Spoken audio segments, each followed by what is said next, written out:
Senhor presidente, confesso que subo hoje a esta tribuna com o coração triste. Triste por todos os brasileiros e brasileiras de bem que trabalham honestamente todos os dias. Triste pelos pais e mães que lutam diariamente para prover uma vida melhor às suas famílias. Triste pelo nosso grandioso Brasil, que enfrenta neste momento a chaga da corrupção impiedosa e generalizada imposta pelos governos do PT. O Brasil vive hoje a mais grave crise de sua história. Engana-se quem pensa que o pior pelo que estamos atravessando é a crise econômica ou política. Apesar da severidade do momento, o país já enfrentou crises de grandes proporções e conseguiu superá-las. No entanto, nunca passamos por uma crise moral e ética como a atual, que se iniciou no governo Lula e continua agora no governo Dilma. Nunca na história deste país uma quadrilha se infiltrou nos mais altos escalões do governo para roubar os brasileiros de forma tão despodurada, com a finalidade de se perpetuar no poder. Não podemos nos esquecer que a corrupção mata.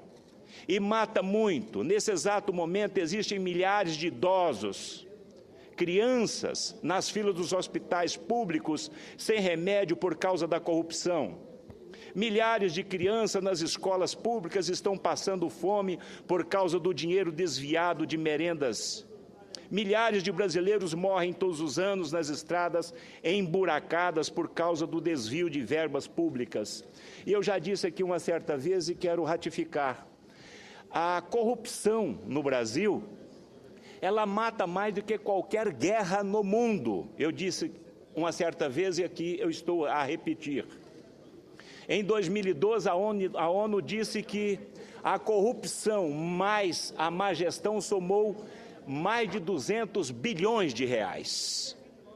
E é este dinheiro tirado das escolas, tirado da saúde e da segurança, é que mata o nosso povo. Agora, com o Petrolão, milhares de brasileiros estão perdendo seus empregos por todo o Brasil. Chefes de lares não terão recursos para comprar comida para os seus filhos, por causa do desemprego causado pelo Petrolão. O Brasil tem sido castigado por um escândalo atrás do outro na era PT.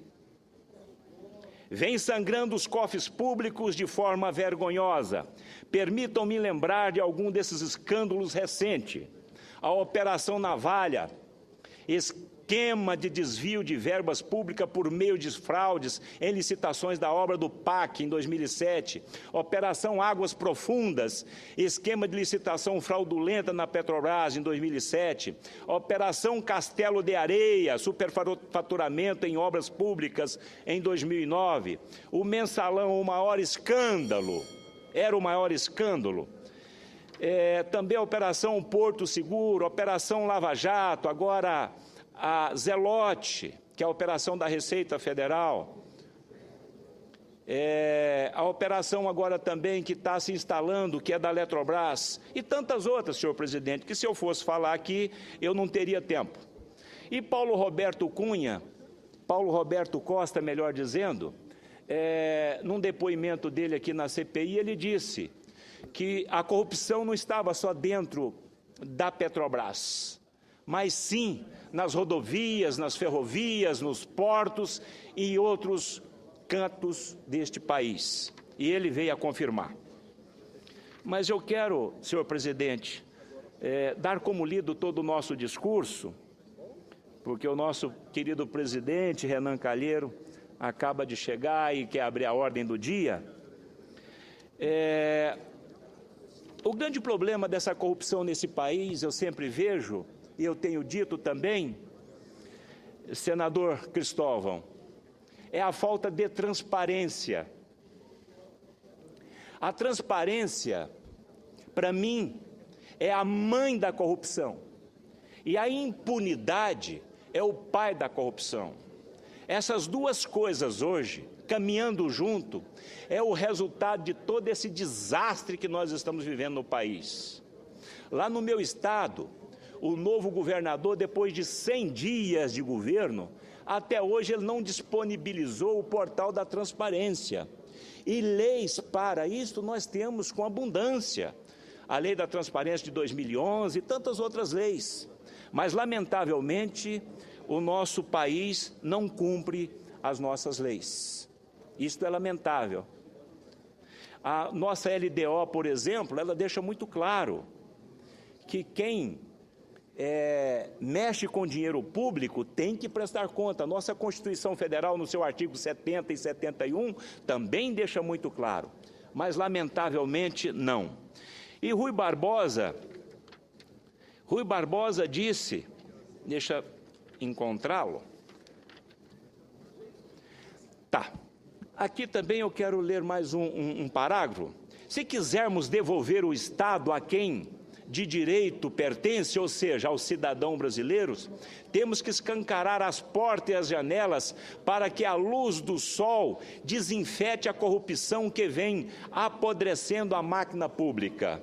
Somente um cidadão bem informado pode participar ativamente do cenário político e de seu país, exercendo o papel fundamental de fiscalização e correção da atividade do Estado.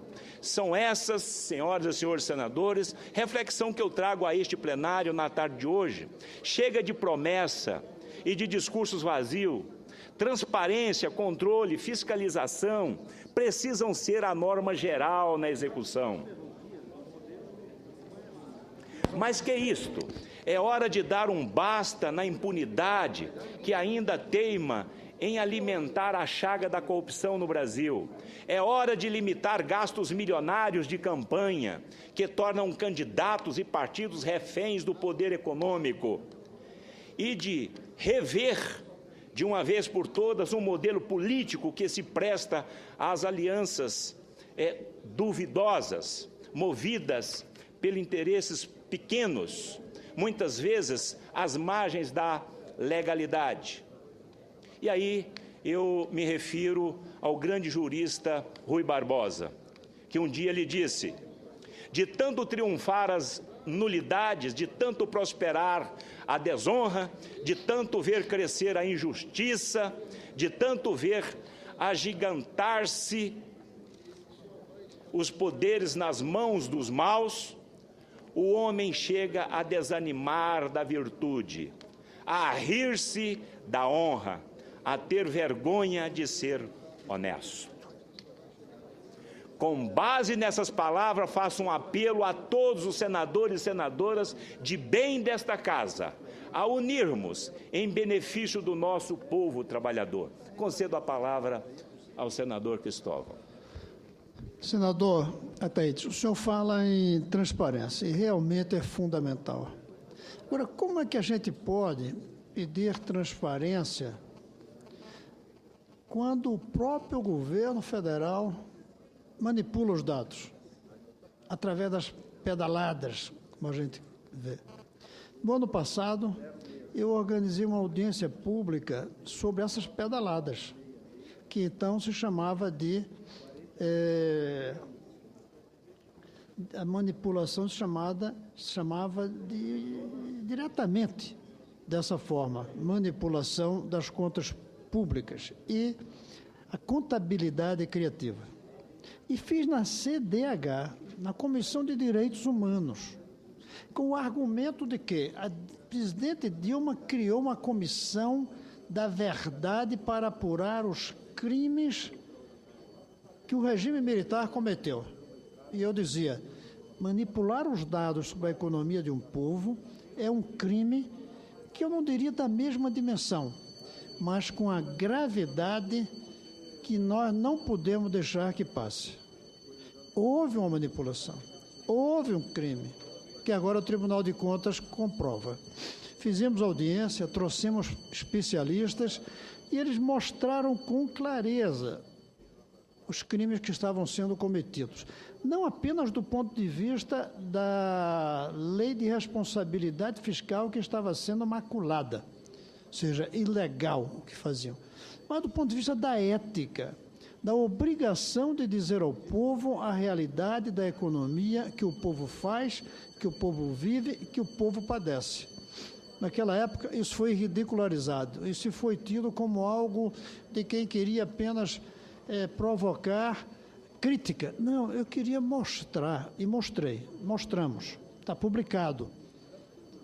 Eu estou aqui aproveitando a sua fala sobre transparência para trazer essa dimensão que, a meu ver, é extremamente grave, que o Tribunal de Contas apontou, de que foi ferida a lei de responsabilidade fiscal. Mas eu acho tão grave, foi ferida a ética da verdade que faz com que cada brasileiro tenha direito a conhecer sua história através da Comissão da Verdade, mas também tem direito de conhecer a realidade do seu país.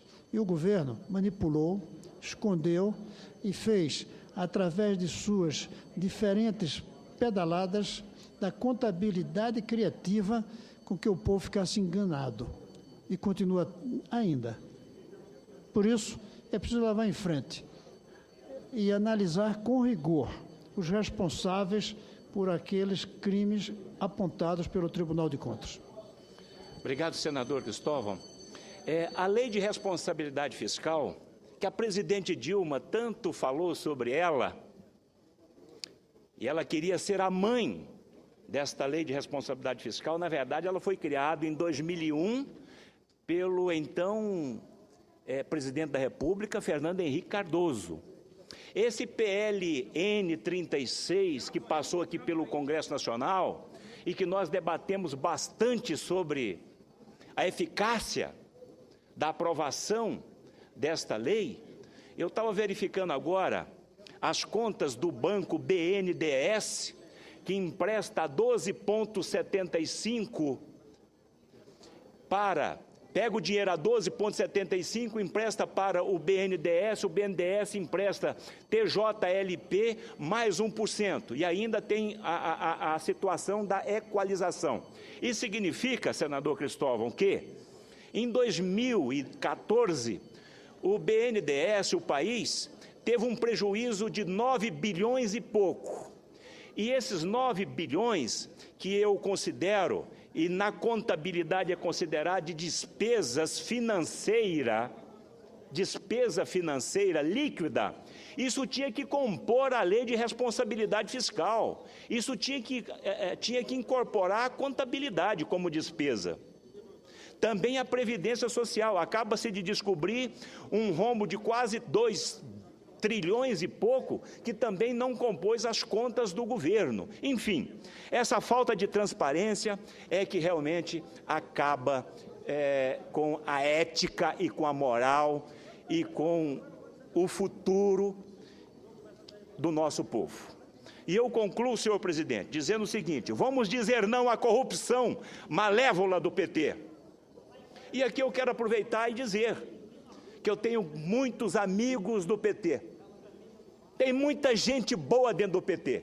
E eu não me esqueço que um dia o então senador Pedro Simon foi àquela outra tribuna e disse que a presidente Dilma não poderia ser candidata nesse momento. Teria que recuar e rever o quadro humano do PT, expurgar, extirpar o que tinha de ruim dentro do PT e criar um novo PT. Acredito que os dirigentes do PT nunca vão esquecer desse discurso do Pedro Simon, porque essa legenda, inclusive, corre grandes riscos de deixar de existir no cenário político brasileiro.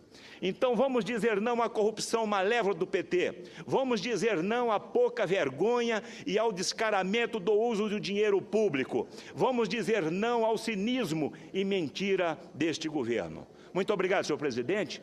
E peço, senhor presidente, que dê como lido todo o meu discurso na íntegra, por favor.